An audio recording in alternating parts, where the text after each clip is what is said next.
Hi, I'm Pizzey. I am the Finance Director at TritoExec. I have been working in recruitment for the last 12 years, having come over from South Africa, and it is all that I know in the UK employment industry. So I had one of those epic email faux pas where I sent my CV to John internally instead of John, my friend. So I had to basically do like a 20-meter dash to try and beat the cloud, to try and intercept the email that I had sent to John, to try and make sure that he didn't then see that I was potentially applying for another position within the company.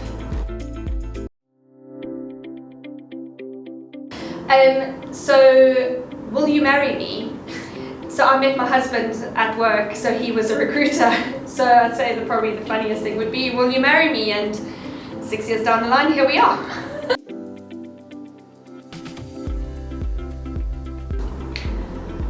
I really enjoy taking complex sort of financial information, because let's be honest, like reading financial information, nobody really wants to do it.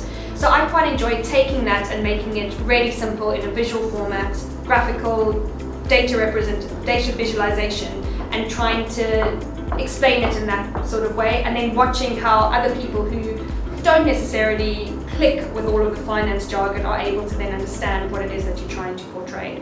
So I really quite enjoy that, is trying to take something really, really complex and sort of like, well, actually the bottom line is, look at this pretty picture, this is what it's trying to say. So, and obviously when everything adds up on your balance sheet, it's quite nice when you can do lots of highlighting marks and you've got all the schedules to substantiate it.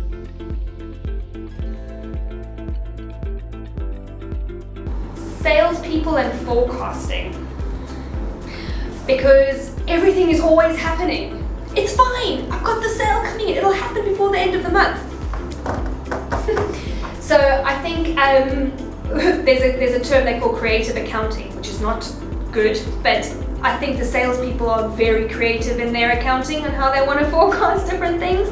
So I think it's just that sort of trying to break down that wall as to what is actually realistically going to happen, because salespeople are eternally optimistic. Everything is always going to happen. It's fine, I've got this deal, it's here in my back pocket, it's coming. And it's then obviously trying to bring that back down to reality and what is actually going to happen and what is going to materialize, because essentially at the end of the day we have to make business decisions based on what we're currently forecasting. So I think it's maybe the eternal optimism of the sales consultants.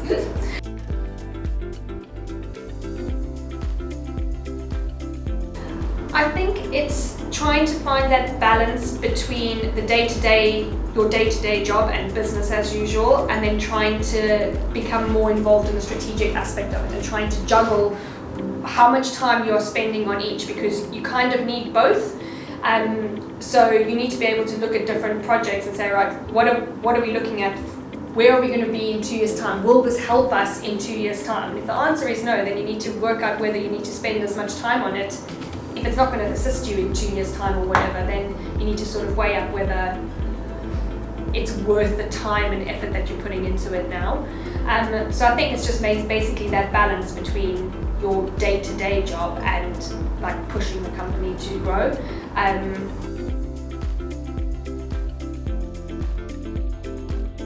I think the core thing is to have a really good team around you, a good operations function and HR function to be able to support you in the investment or in the event that you're looking at. Because you have to reply to requests in a timely fashion. So it's also about being really, really prepared. You've got to know what the investor wants so that you can sort of prep for that. It's a little bit chicken and egg, because you've got to kind of do the work at the same time that you're reporting it. So you need to make sure that your house is in order so that you are able to give them their information. You can't be building your house at the same time that you're trying to sell it. You need to make sure that the house is already built and the interior is all nicely done up, so when you're showing somebody your house, that they'll actually want to buy your house. Really bad analogy, but I think you get my point. because our investment took 6 months to do, which means that there was 6 months worth of day-to-day work that you are currently trying to do at the same time of getting all of your financial due diligence information across. So if your house is in absolute shambles, you're going to have a horrific time trying to get all of this in order to give to the FDD people and sort of give them all of that information, because they're going to be delving deep into what you're trying to provide. So I think it's just being really, really prepared and to have a really, really strong team around you that can assist and can coordinate together.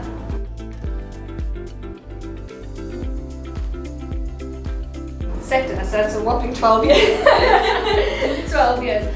I think the access to software. So when I initially joined, albeit the company that I joined was a lot more contractor based, whereas now TritoExec is very much executive recruitment. I think the access to software has massively changed, where you can eliminate human error, there's less time spent on the more manual sort of processes, and you can get things out a lot quicker. So I think that's something that's really come a long way, and there's still more technology that's coming out. Every day you can go onto the internet and you can find some other weird and wonderful piece of software that might not tick all of your boxes, but it might tick most of them. So again, it might save you time and effort. So I think that has come on. I think also FX exposures and accessibility to FX products.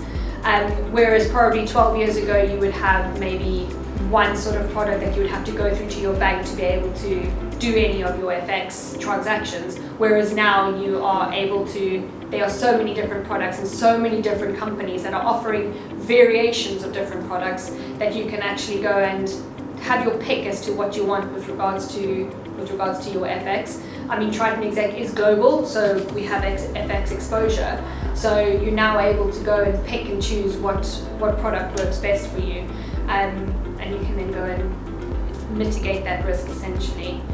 I think the other one is maybe your debt. Typically, you would have had to, you might only have been able to approach a high street bank with regards to debt, and they would most likely want a personal guarantee from the shareholders. Bit risky, maybe not something that you want to go into, like putting up a personal guarantee on the loan on the business. Whereas nowadays you can go and you can get a loan, if you've got a healthy EBITDA, you've got good management accounts, good reporting, you can go and obtain a loan from various different providers, which will allow your company to be able to grow and to be able to invest or anything that you need moving forward. So I think that has come a long way as well in the last 12 years.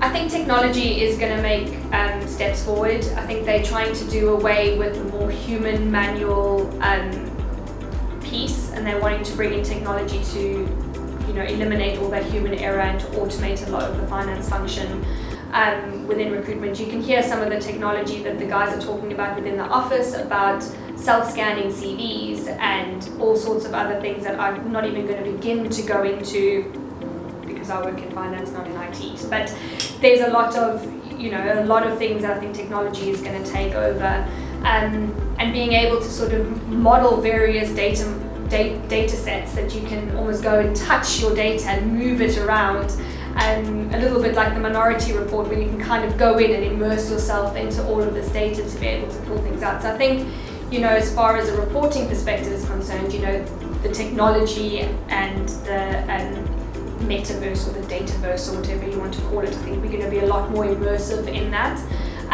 But also there's a lot more access to markets and economies and various other things. I mean, even since coronavirus, everybody's now a lot more online.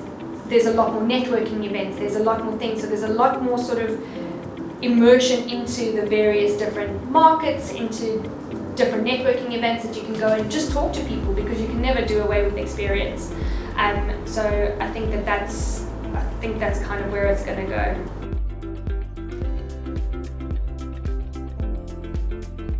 I think there's a point around education. I think a lot of the time the shareholders or the stakeholders within the business focus on various aspects within the P&L.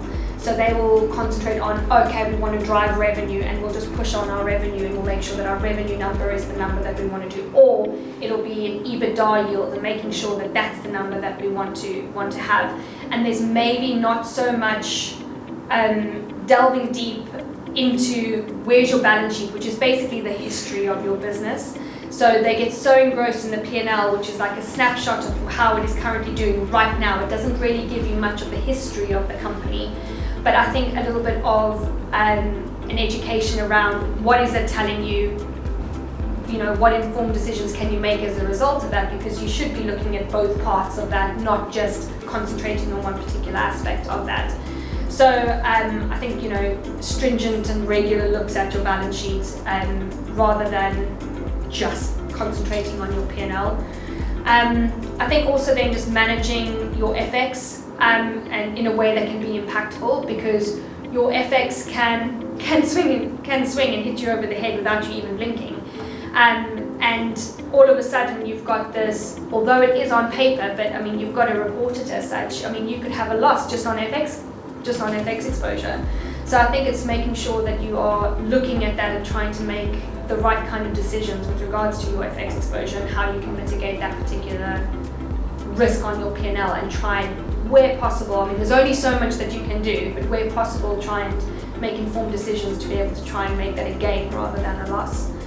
And then potentially also doing, project modeling, making sure that the projects that you are looking at entering into are actually going to give you the right yield as far as margins are concerned, rather than sort of like entering into a project, throwing a whole bunch of resource on it and hoping and praying that you're going to get a good yield